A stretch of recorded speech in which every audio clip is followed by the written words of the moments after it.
propose une correction de cet exercice qui est un extrait d'un sujet d'oral. Donc là, c'est un circuit RC, en fait, là, qui est dans une configuration, je dirais, non habituelle. Dans la mesure où le condensateur est alimenté par deux sources de tension, ici vous avez E, et ici on a E sur 2. De la même façon, la résistance aux bornes de ce générateur est égale à la moitié de celui-ci. Donc quand on analyse la situation, en fait, au départ, la source de tension ici charge le condensateur à travers ce résistor. Une fois qu'il est chargé, c'est-à-dire au bout d'un certain temps, c'est-à-dire on considère qu'il est entièrement chargé, c'est à ce moment-là que l'expérience démarre. On va fermer cet interrupteur, on va s'interroger, que passe-t-il? C'est ça la question. Donc, dans les questions qu'il propose, on nous demande d'établir l'équation vérifiée par IT, c'est-à-dire caractériser la tension au bords du condensateur. Donc la seule chose qu'on sait, en fait, il y a deux phases pour, je dirais, t plus petit que 0, UC, puisqu'on le note UC ici, de t, on peut considérer que le condensateur est entièrement chargé. Sa tension vaut E. De la même façon, je dirais inférieur ou égal à 0. Puisque l'expérience, quand t est plus grand que 0, la tension initiale, ce sera pour nous E. Et c'est à partir de ce moment-là que nous, on va commencer à analyser le comportement de la tension aux bornes du condensateur. Donc, une fois que nous avons, c'est la seule chose qu'on peut extraire de l'énoncé. Pour démarrer, on va considérer que les deux sources débitent. Chacune, ici, je mettrai I1. Ici, je mettrai I2. Et je vais appliquer la loi la loi des nœuds ici. Donc ici, je l'appellerai N.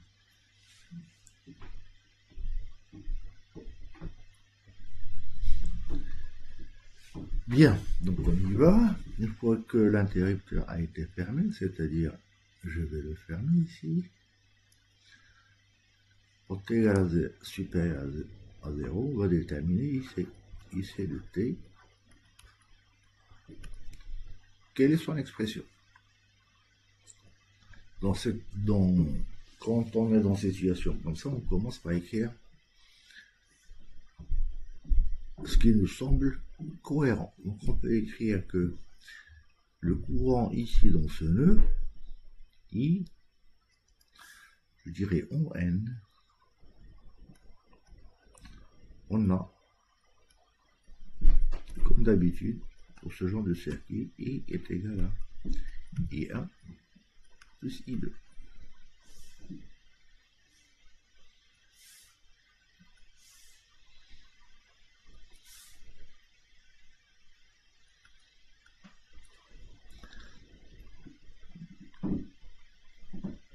On peut exprimer I1. I1 d'après la loi de l'Ohm, on a deux points I1 ici, on peut l'écrire, c'est UR U1. Si j'applique la tension ici, je l'appellerai UR. Comment je peux écrire ça?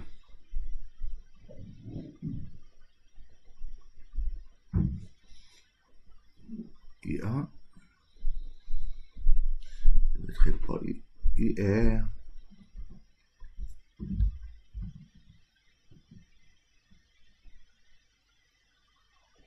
sais pas comment noter cette tension. Ici, on a I1. Non, ce que je vais faire, de façon beaucoup plus... On va écrire la loi d'Ohm pour prendre toute la maille. On a E sur 2, on va écrire que la tension aux bornes est dans la première maille, que la tension E sur 2 se répartit entre R sur 2 fois I1 plus IC. D'accord? Et on a dans la deuxième maille, E est égal, qu'est-ce que j'ai mis ici? Oui, c'est R sur 2. Alors R I2 plus IC.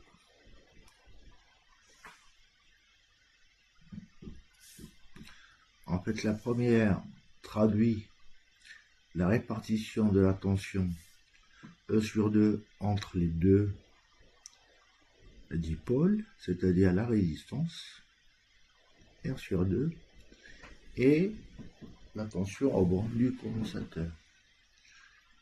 IC. Eh ben dis donc, je peux mettre au 2.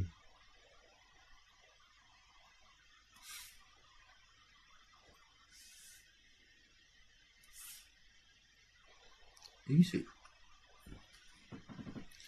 Donc ça c'est, on a ceci. Enfin, on doit écrire, d'autre part,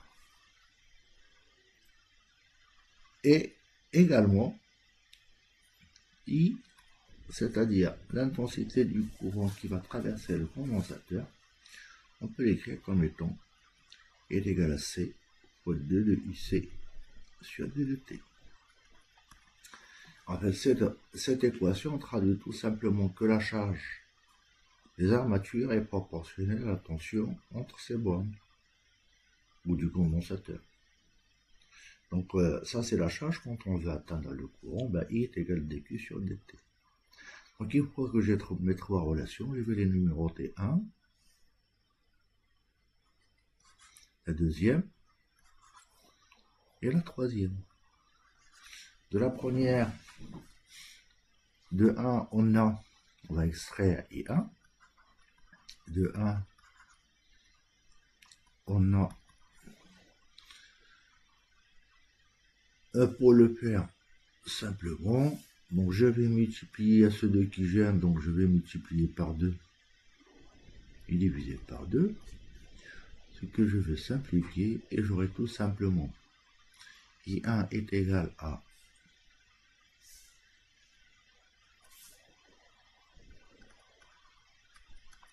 E moins 2UC. Ici j'aurai R et j'aurai également R ici. Ça c'est de 2.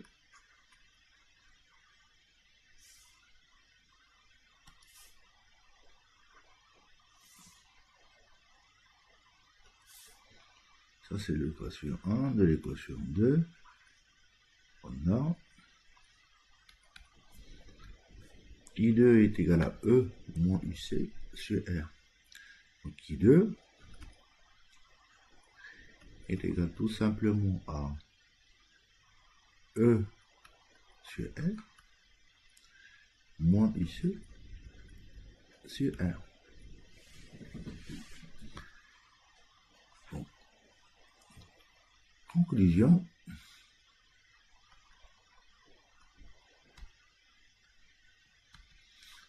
Je traduis I, c'est-à-dire I c'est I1 plus I2, c'est-à-dire C d de UC sur d de T est égal à la somme des deux. Ici je vais avoir 2 E sur R.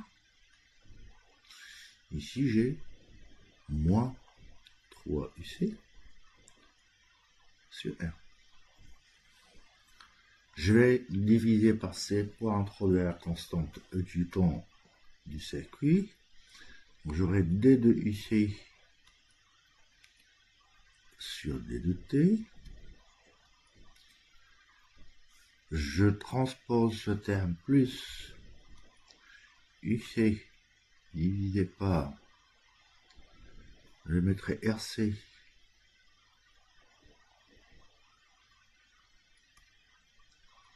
sur 3. Donc j'ai transposé ce terme, j'ai divisé par C, est égal à 2 E sur RC. L'équation est homogène puisque ça c'est des volts et ça c'est un temps. Ça c'est le temps caractéristique et donc tout va bien. Et là je mettrai en pause taux est égal à RC sur 3.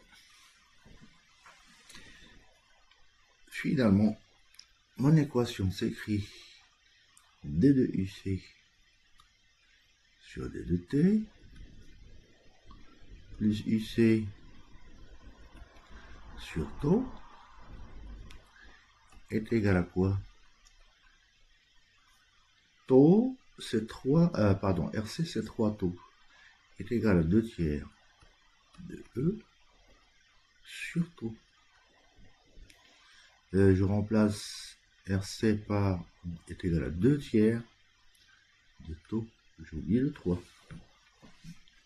puisque RC c'est 3 taux. Donc voilà l'équation différentielle qui caractérise l'évolution de la tension au vent du condensateur. Donc je vais effacer.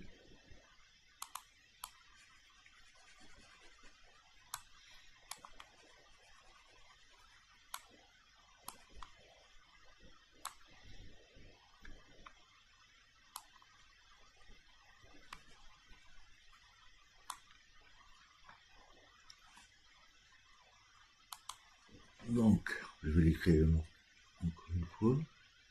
D de UC sur D de T plus UC sur taux est égal à 2 tiers, je vais vérifier quand même, de taux fois E.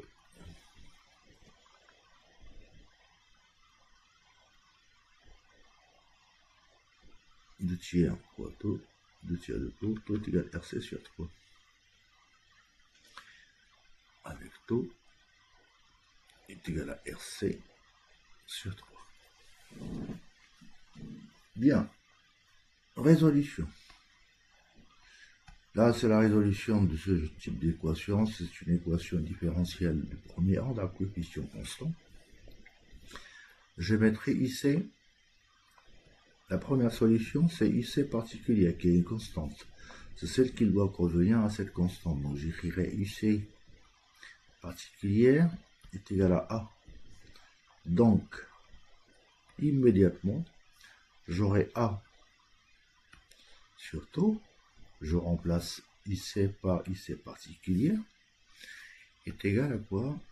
À 2 sur 3 sur taux. Je simplifie les taux et j'aurai A est égal à 2 tiers de E. Donc c'est bien une tension. Donc ça c'est la solution particulière. 2. On va étudier ce qu'on appelle la solution sans second membre, ou bien celle qui a le second membre nul. Donc je l'appellerai UC 0, donc, celle qui correspond à D de UC sur D de T plus UC sur taux égale à 0, me donne tout simplement un B exponentielle de moins T sur taux. Je vais vite puisque c'est un exercice que j'ai déjà traité dans une situation comparable. Donc je peux écrire en définitive que UC étant s'écrit 2 tiers de E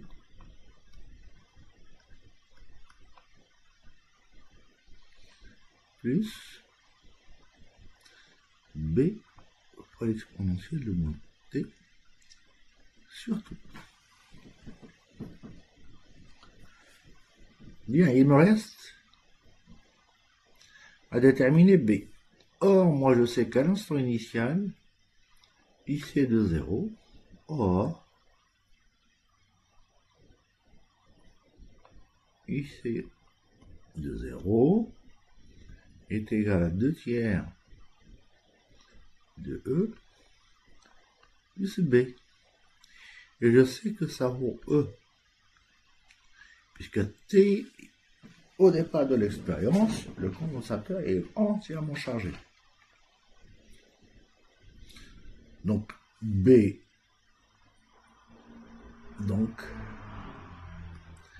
B fois un tiers.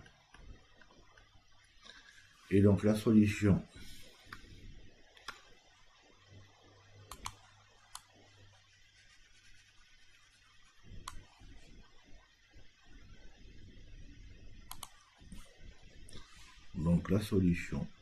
I de T s'écrit 2 tiers de E plus 1 tiers de l'exponentielle de moins T sur tau. Voilà la solution de l'équation différentielle.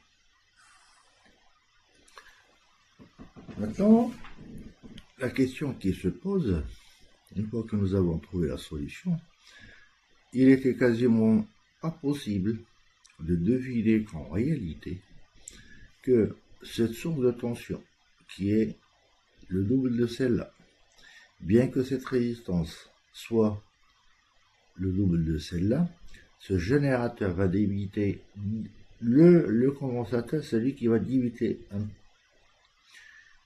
une petite quantité d'électricité, c'est-à-dire il va se décharger en quelque sorte et le courant va aller dans ce sens. Comme cette question n'a pas été posée, de toute façon, quel que soit le signe de I1, I2 et I, la démarche devrait être la même. C'est a posteriori qu'on doit faire l'analyse. Et quand on a fait l'analyse correctement, on arrive sur quelque chose de concret, puisqu'on se rend compte que lorsque le régime est établi, c'est-à-dire au bout d'un temps suffisamment long, et bien la tension sera de 2 tiers, et le condensateur demeure chargé. Il a perdu 1 tiers de sa charge. Donc on a fait la question 1 et la question 2. On nous dit déterminer le temps nécessaire, ça c'est du pur calcul. Il y a une petite astuce qu'il faudrait éviter. On voudrait que IC, d'un certain temps, doit être au centième près celle de la tension maximale. Donc la question 3.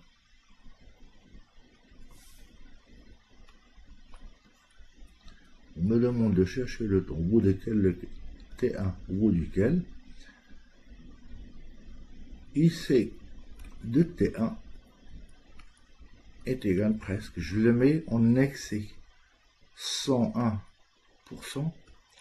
pour éviter une contradiction de quoi la tension maximale, comme on peut le voir, c'est 2 tiers de E, c'est-à-dire fois 2 tiers de E. Donc il suffit de substituer ça dans la solution, donc j'aurai 101 divisé par 100 multiplié par 2 tiers fois E. Il doit être égal à 2 tiers de E plus 1 tiers fois de E, bien sûr, fois l'exponentielle de moins T1 sur tau. Donc là, il y a des simplifications, c'est à cause de ça, il ne fallait pas développer. 1 tiers, 1 tiers, 1 tiers. E et E se simplifie. Il va me rester 101. Allez, je mettrai 1,01 ici, fois 2, est égal à 2, plus l'exponentielle de moins t1 sur tout. Donc vous voyez bien pourquoi je l'ai pris en excès. Si je l'avais pris le 1% par défaut, et ben j'aurais eu un nombre plus petit que 1, et ça n'aurait pas été possible, puisque quand je transpose, j'aurai quelque chose qui est négatif, ce qui est en contradiction avec la définition de l'exponentielle. Et ça, c'était une astuce, il fallait y penser. Parce que sinon, on n'aurait pas pu trouver de T1. Par conséquent, ici, quand je fais ça, je vais voir 2, fois 2, j'aurai 2,02 est égal à, je retranche 2, voilà, je vais le faire, 2,02 moins 2 est égal à l'exponentielle de mon T1 sur tout. Et ceci, ça fait du 0,02 est égal à l'exponentielle de moins T1. J'ai oublié le T1 sur tout. Je vérifie si j'ai pas commis de faute. Ici, j'ai divisé par 3. J'ai simplifié par E. Il me reste le 2, puisque je voudrais 2 tiers. C'est bon. Bon, j'aurai 202. C'est ça, 202 divisé par 100, ça fait ceci. Moins ceci, donc j'aurai ça, sauf erreur de ma part, je ne suis pas. Donc on continue la fonction, le calcul. Donc là, il suffit d'appliquer la fonction, ce terme, ces deux membres sont positifs. Et comme la fonction ln est bijective, donc j'aurai tout simplement moins, ou bien T1. Allez, on va aller doucement.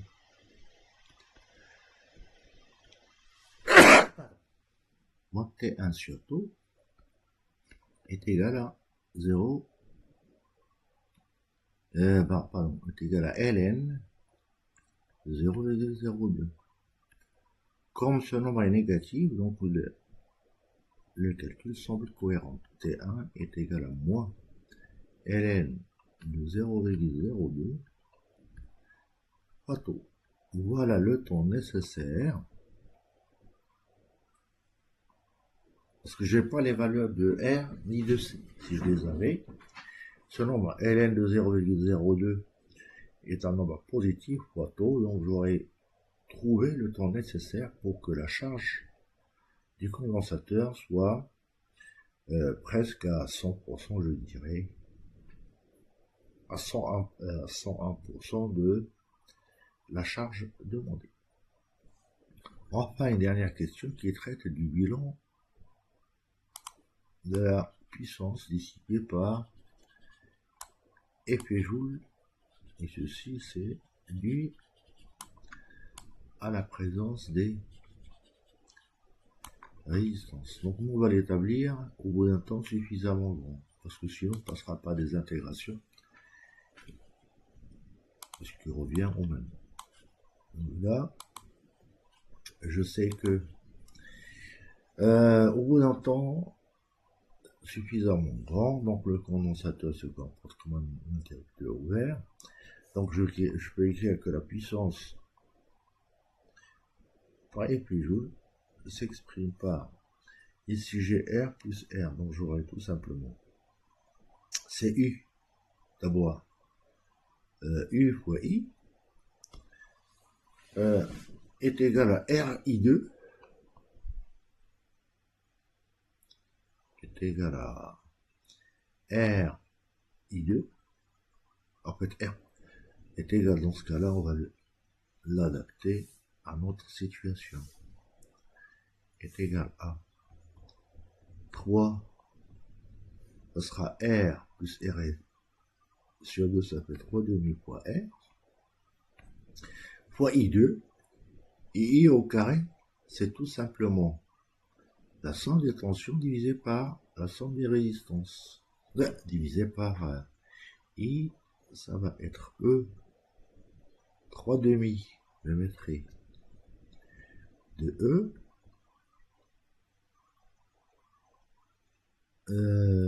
qu'est-ce que je raconte là? 3 demi de E, I, c'est U sur I,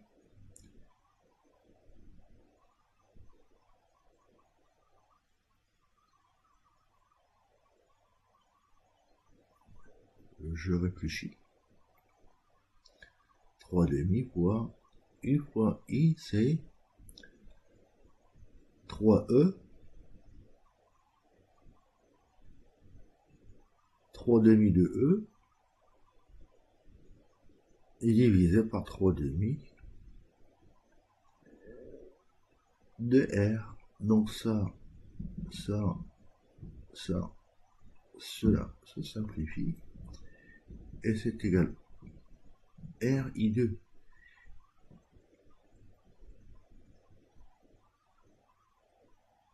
3 demi, oui, au carré, au carré. Ce qui veut dire tout simplement 3 demi fois R. Ici, j'aurai R2. Et là, j'aurai E2.